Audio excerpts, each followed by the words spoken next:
Assalamualaikum warahmatullahi taala wabarakatuh. Urang lajengkeun tina video pancakaki anu kahiji ya, urang larapkeun kana bag-bagan silsilah Mahabharata runtuyan pancakakina sapertos kumaha saupami ditinggal tina istilah-istilah anu tos diterangkeun dina video anu sataacana. Di dieu aya Barata. Nah, Barata ieu posisina di luhur. Aya tanda panah kahanap berarti ieu teh putrana. Ya, putra Barata teh nyaeta Abiyasa.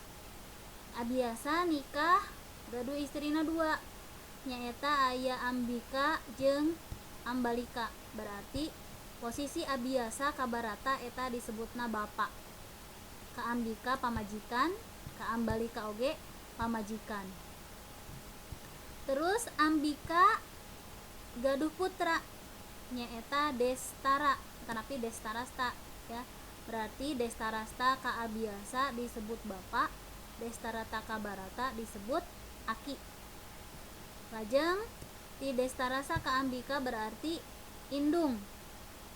Posisi Destarasta ka Ambalika kulantaran Ambalika teh ieu masih keneh pamajikanana Abiyasa, berarti Destarasta ka Ambalika teh ieu indung tere. Lantaran pamajikan bapa tapi lain anu ngalahirkeun anjeuna, lain nu ngalahirkeun Destarasta. Destarasta nikah ka Gandari, berarti Destarasta ka Gandari teh pamajikan. Gandari ka Destarasta disebutna salaki.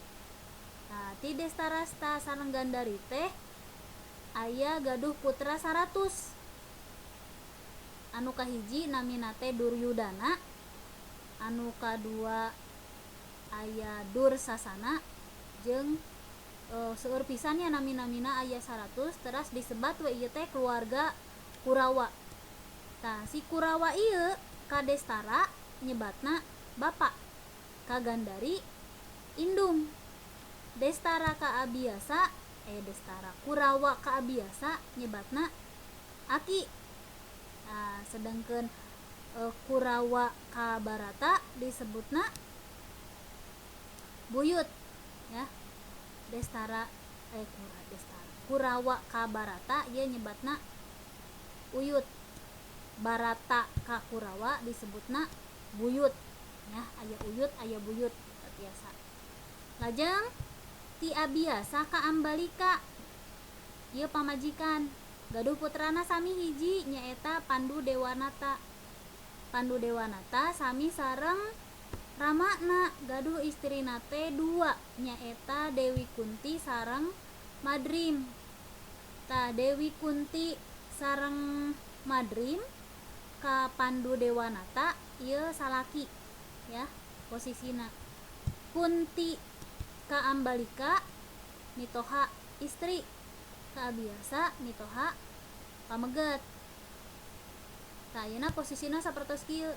Antawis Destara jeung Pandudewanata lahirna teh langkung payun keneh Destara, janten Destara teh posisina lanceuk. Pandudewanata nyaeta adina.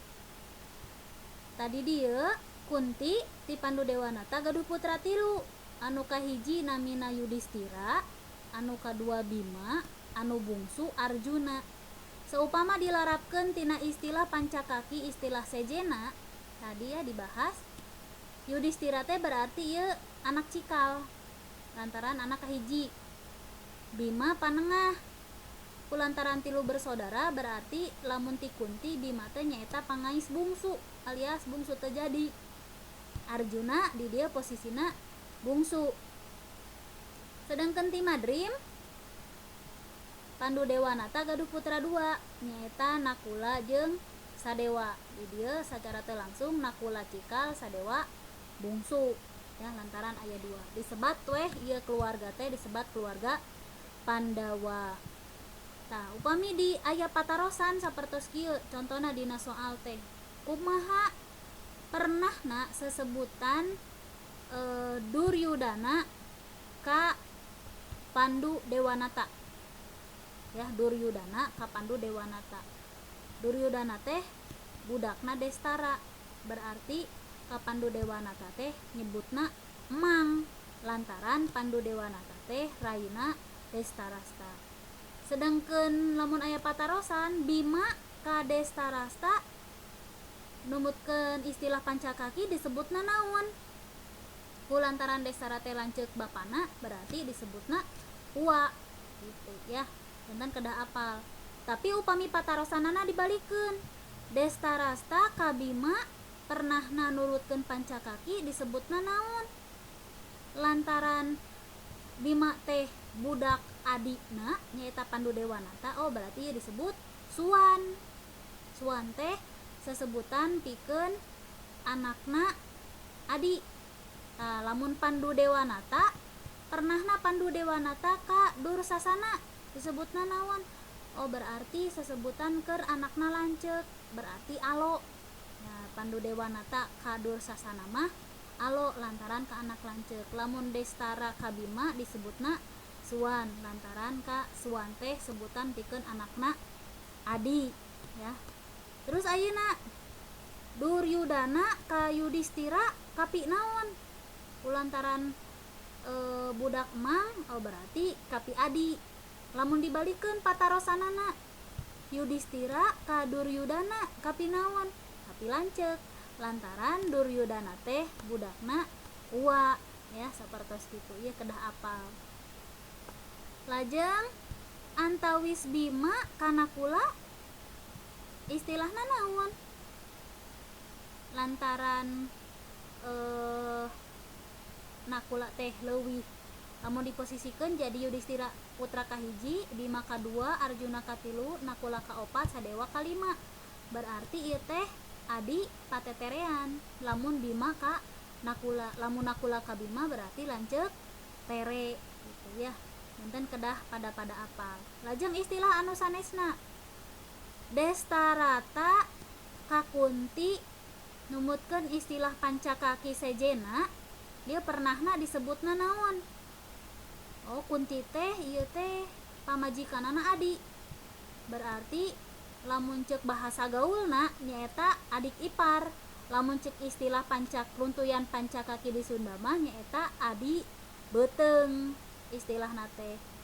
Ayeuna naon sesebutanana Pandudewanata ka Gandari? Gandari teh pamajikan lanceukna nyaeta Destarasta. Oh berarti ya disebut Pandudewanata ka Gandari teh nyaeta dahuan ya. Tapi lamun dibalikeun kapi kumaha ieu Gandari ka Pandudewanata pernahna disebutna naon? Numutkeun runtuyan Pancakaki. Oh berarti Gandari ka Pandudewanata mah adi beuteung lantaran Pandudewanata teh adikna Destarata gitu ya. Eta runtuyan istilah Pancakaki nu aya di Sunda. Hideep kedah apal runtuyanana, kumaha sesebutanana, janten tiasa ngajawab sakur patalekan anu aya dina soal. Janten hideep kedah apal heula anu dibahas tadi. Aya runtuyan Pancakaki kaluhur, aya anu kagigir, aya sesebutan anu sejena. Eta kedah paham heula. Nembe kedah taliti upami disebatkeun Yudistira ka Kunti disebutna naon? Indung ya. Lamun Kunti ka Yudistira berarti anak. Tekengeng pahili bilih kieu kapi naon Yudistira ka Kunti? Anak nya. Benten pira ku atuh lamun kitu hartosna Kunti teh anakna Yudistira ya. Tapi ieu mah patarosanana kapi kumaha Yudistira ka Kunti? Oh berarti Yudistira teh anakna Kunti. Indung ya. Upami Yudistira ka Kunti itu indung. Benten deui lamun patarosanana Kunti heula. Kapi naon? Kunti ka Yudistira eta anak. Sakitu padaranti ibu ngeunaan runtuyan Pancakaki. Mudah-mudahan hidup jantan paham kana runtuyanana. Tiasa ngawaler dina sakur patalekan nu aya dina soal. Sakitu nu tiasa kapihatur. Wassalamualaikum warahmatullahi wabarakatuh.